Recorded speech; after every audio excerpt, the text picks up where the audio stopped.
Hi everyone, I'm back with another update. As soon as I saw this, I knew I had to share it with you, my amazing viewers. I really appreciated what Rufai and Dr. Abati said today, and I'd love to hear your honest opinion. This is a two-in-one update. First, let's talk about the rising insecurity in Nigeria. If you remember, a judge in Bayelsa was kidnapped just a few days ago. Thankfully, he has been released, but this raises serious concerns. If a high-ranking official can be taken like that, what does it say about the safety of ordinary citizens? Second, we have got some political aides. APC spokespersons Bayo Onanuga, Sunday Dari have come out strongly against the ADC coalition, calling them desperate and claiming their aim is just to remove President Bola Ahmed Tinubu. They believe this isn't 2023 and insist ADC can achieve what APC did then. Bayo even claimed some coalition members were once APC members who left. Truth is, I'm not here to take sides or attack anyone. I just want to show you what is happening and spark honest conversations. So please, take a listen to what Rufai and Dr. Abati said and share your views in the comments. And please, do well to support this channel. Like, share and subscribe. Enjoy. Can I scream hallelujah this morning? Because it could have gone south. But we thank God that it did not go south. The man is free. What I would just like to ask is, hope we'll never have a repeat of this, and hope it will not happen again. Then the question is, who are those involved?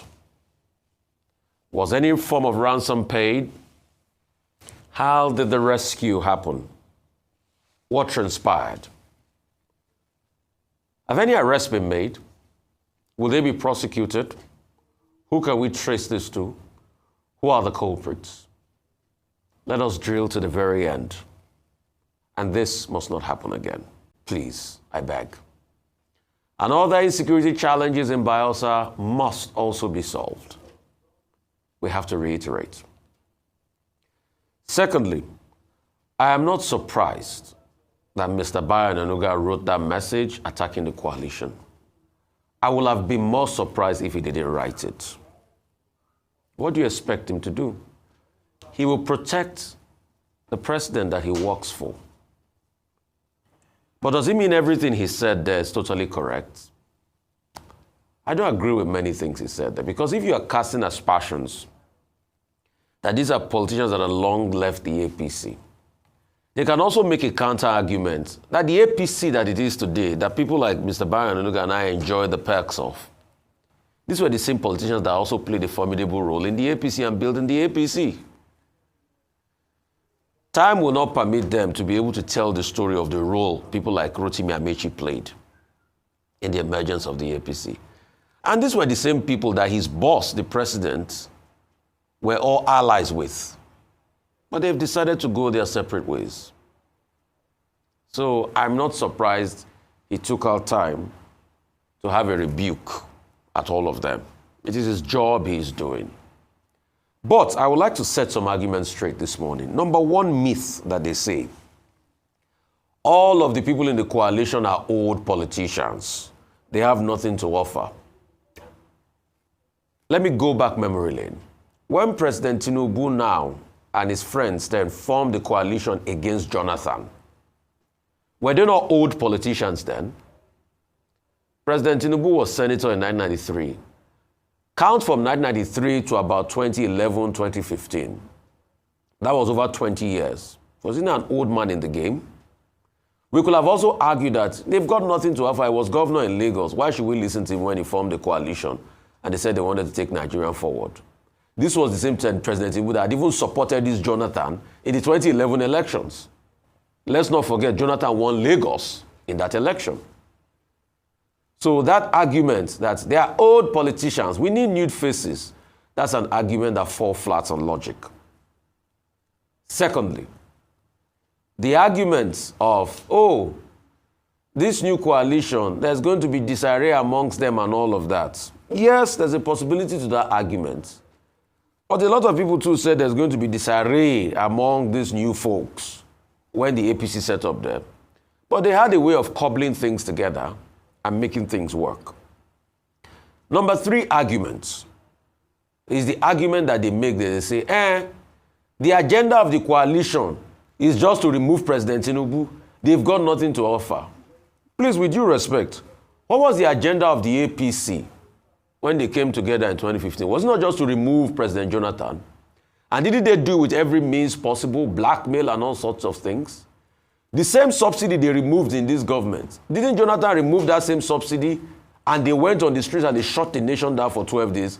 You try shutting this nation down for 12 days in protest if the security agencies will not hound you down as we speak today. So Jonathan was very even receptive then than most of these same people that claim that they are Democrats. They shut this country down. Many times in my closet, I've asked Dr. Abati the kind of courage President Jonathan had to be able to see people shutting down the nation for 12 days, and he wasn't moved to use the might of the security forces on them. And he knows I've given Jonathan his due recognition and praise for that. So all this talk of they are just there to uproot President Tinubu, wasn't the APC just there to uproot Jonathan? What was Jonathan's crime? I ask you. Yeah, what was Jonathan's crime? Let's argue it. So it's so easy to talk now. Oh, the economy was bad, there was corruption. Is there no corruption today under President Tinubu? And if you can you compare the economy of Jonathan to the economy of President Tinubu? So all of this talk, I just believe, are sentiments. But what we must ask the coalition for is accountability and for the interest of Nigeria. And we must warn them. You can have multiple folds of political party and ideology and thought process, but they must never be like the same APC they are condemning. And the truth has to be said about them. We must hold them accountable. We must not ask for the blueprint of what they want to do for Nigeria and how they can sell their aims and objectives for Nigeria. I had something to say, but a lot of word was in my ear, but I forgot. I lost my train of thought. Maybe when I remember it, I will still chime it in before we end the program today. Justice Umukoro, who has now been released after 12, 13 days in the den of kidnappers. Well, we join him in congratulating him because, we know the story about kidnapping in the country. Now, what we were told is that the family decided to take up the matter with the families of the abductors, who had initially asked for ransom of about 300 million. And you have one family saying, if you don't release our benefactor, our family member, what we will do to your own family members will be serious. So that's the kind of report that I saw out there. And so it was on the basis of that DSS, Department of State Services, and also the Bayelsa Police Command were saying that they didn't have to pay any ransom. So this is yet another dimension where families can get involved and negotiate the release. But I think that, investigations should continue to get to the root of the matter. If a sitting judge, a judge, can be kidnapped for 12, 13 days, then what will happen to ordinary people? They say, if gold rust, what will iron do? Finally, as for the issue of the emergence of the ADC, well, yesterday I was talking about Act 1, Scene 1. I think now we have entered Act 1, Scene 2. In that Act 1, Scene 2, you may christen it the battle of the spokespersons. All the spokespersons on both sides are out on the field. On the presidency side, you have Mr. Bayo Onanuga, you have Bayo, you have Sunday Dare, you have Felix Moka, you have other spokespersons for the party, including Dele Mamadou. They are all out on the field. Bolaji Abdullahi was here yesterday to speak for the coalition. Nyesom Wike was on television to speak for the coalition. Everybody is just defending their own territory. Whatever they say is to be expected. The PDP says we have not made up our mind about coalition politics. Apuga says, we are going to grab governor of Enugu and the governor of Abia State before they too join the coalition. All kinds of reports. Spokespersons for the Labour Party are saying Mr. Peter Obi should submit his resignation letter within 48 hours. A faction of the Labour Party is saying we are with Peter Obi on this side because, what we're doing, we want to solve the problem of one-party state. We want to move Nigeria forward. Rotimi Amaechi says, no, people are docile in this country. That's why APC is. So you just, many voices, each person defending territory. What I think should be made clear is that there is nothing wrong with opposition politics. Sunday Dare may have argued that what happened in 2013 is not the same thing that the politicians of today are trying to put together. Because at that time, the coalition, the formation of the APC, he argues, was driven by national interest. And that President Tinubu leading the process at that time was a patriot, a nationalist. But these ones are desperados who are power hungry. Well, it's all about the politics of power. But I think it's amusing to see the spokespersons who had, gone, less temperamental after the 2023 election. And they have come back because, spokesmanship in Nigeria is a business, a category of its own. And the more loyal you are to the principal, the more noticeable you will think to be. We will see more interesting days ahead. But what nobody should do is to say people cannot express themselves or that people cannot make a choice. I mean, freedom of association, freedom of opinion, these are fundamental parts of the democratic process. And the sitting government, the presidency, and their spokespersons should not make any effort to prevent other people from making their choices. After all, it's a democracy. At the end of the day, it's the Nigerian people who will make a choice. We have to strengthen the institutions ahead of 2027 to ensure that the people of Nigeria are empowered to make informed choice. That's what all parties concerned should focus upon, not about their personal ambitions or emotions. Thank you so much, Dr. Abati. I was going to ask you if you're talking from experience about the spokespeople industry. But on a serious note, coalition politics, a welcome development to pluralism, to have as many people competing in a democratic space as possible. And this cancels out the concept or the fear and worries that there's a degeneration to a one-party state, and it should be encouraged, and more players should be encouraged to come out. Now let's dissect some of the statements that have been made. First of all, I hope that sooner rather than later, we can migrate from the mudslinging politics of personal insults to debating ideas, the exchange and robust intellectual engagement that will allow people to decipher between those who truly are self-interested and are just clamoring for power and those who have the ideas that can move the country forward. Having said that, we've heard on several occasions from Peter Obi, Atiku Abubakar, we have an idea of what their manifestos contained in the past, in past campaigns, but we still wait for ADC to crystallize what it really stands for. Rufai Oseni had made mention of a movement that's people-centered and that's deep and heavy on ideology. So we're still waiting for that to come out. However, it must be stated that coalition parties win elections. One thing coalitions are good at is winning elections. Whether they're good at governance still stands to be judged.